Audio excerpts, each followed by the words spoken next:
আমরা অ্যাডভার্বের প্রিভিয়াস ক্লাসে আলোচনা করেছি অ্যাডভার্ব সম্পর্কে যত খুঁটিনাটি আলোচনা আছে সেগুলো।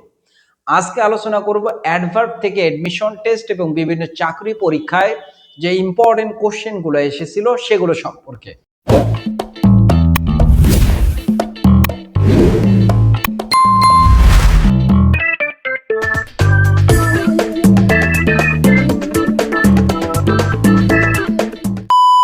কথা না বাড়িয়ে ক্লাস শুরু করে দেই।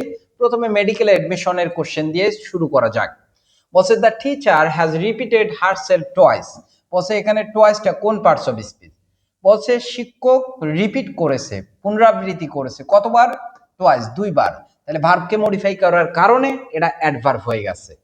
পরে কোশ্চেনে দেখি he was wise enough to accept the other. এখানে এনাফটা কোন পার্টস অফ স্পিচ? ওয়াইজ কি অ্যাডজেক্টিভ না? কেমন জ্ঞানী? যথেষ্ট জ্ঞানী।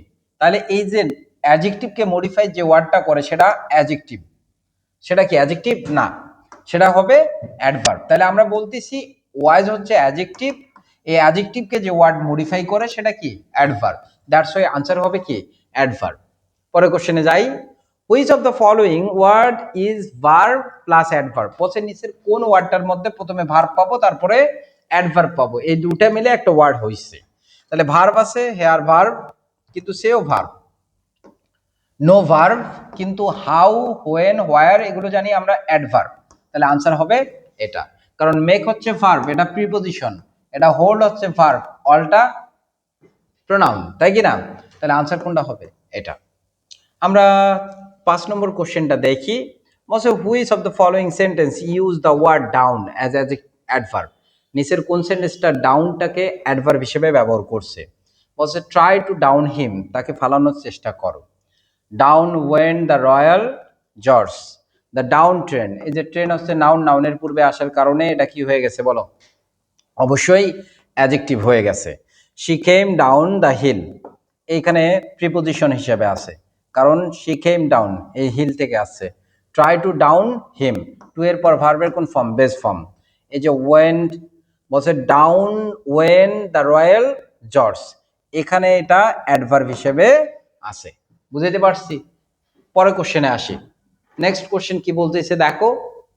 বলছে select the sentence with a suffix that is an adverb.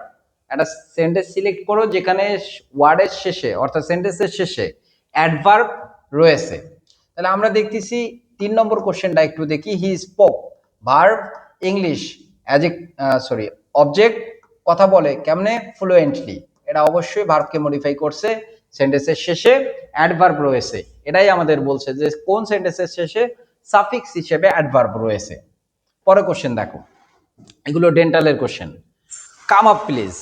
তাহলে এই যে সেন্টেন্সটা আছে এই সেন্টেন্সের মধ্যে, অফিসে বসো 2 মিনিট, হ্যাঁ। আচ্ছা দেখো পরের কোশ্চেনটা আমরা একটু দেখি। পরের কোশ্চেনে কি বলছে? কাম আপ প্লিজ, দয়া করে আসেন। তাহলে এখানে দেখো এই প্লিজটা আছে, প্লিজ কাকে মডিফাই করতেছে? ভার্বকে। দ্যাটস ওয়াই এটা কি হয়ে যাবে? অ্যাডভার্ব হয়ে যাবে। পরের কোশ্চেন দেখো, দে রেস্টেড অ্যাট সানসেট। এটা যদিও ফ্রেজ থেকে আসছে, এটা হচ্ছে অ্যাডভার্ব ফ্রেজ, কারণ সেন্টেন্সের মধ্যে যে ওয়ার্ডটা স্থান বোঝাবে, সময় বোঝাবে, সেটা কোনো কথা নাই।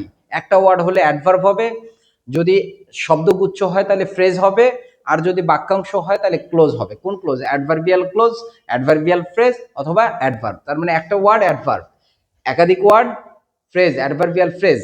আর যদি সময় স্থান বোঝায় একটা বাক্যাংশ, সেটা অ্যাডভার্বিয়াল ক্লোজ। পরের কোশ্চেন দেখো, বলছে which of the following word is an adverb. নিচের কোন ওয়ার্ডটা অ্যাডভার্ব? আমরা জানি ইকোনমিক হচ্ছে অ্যাডজেক্টিভ, তার সঙ্গে এলওয়াই যুক্ত হওয়ার কারণে এটা কি হয়ে গেছে?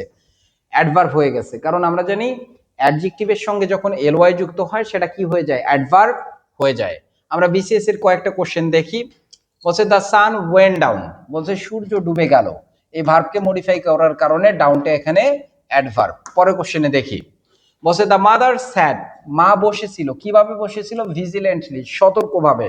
তাহলে এই ভার্বটাকে মডিফাই করার কারণে এখানে ভিজিল্যান্টলি মানে কি তৎপরভাবে বা সজাগভাবে, এটা কাকে মডিফাই করছে? ভার্বকে, এই কারণে অ্যাডভার্ব। এই ছিল আমাদের অ্যাডভার্ব থেকে আসা কোশ্চেন। ভালো থাকো, সুস্থ থাকো। পরে কোনো কোশ্চেন সলভ ক্লাসে তোমাদের সঙ্গে দেখা হবে। আসসালামু আলাইকুম।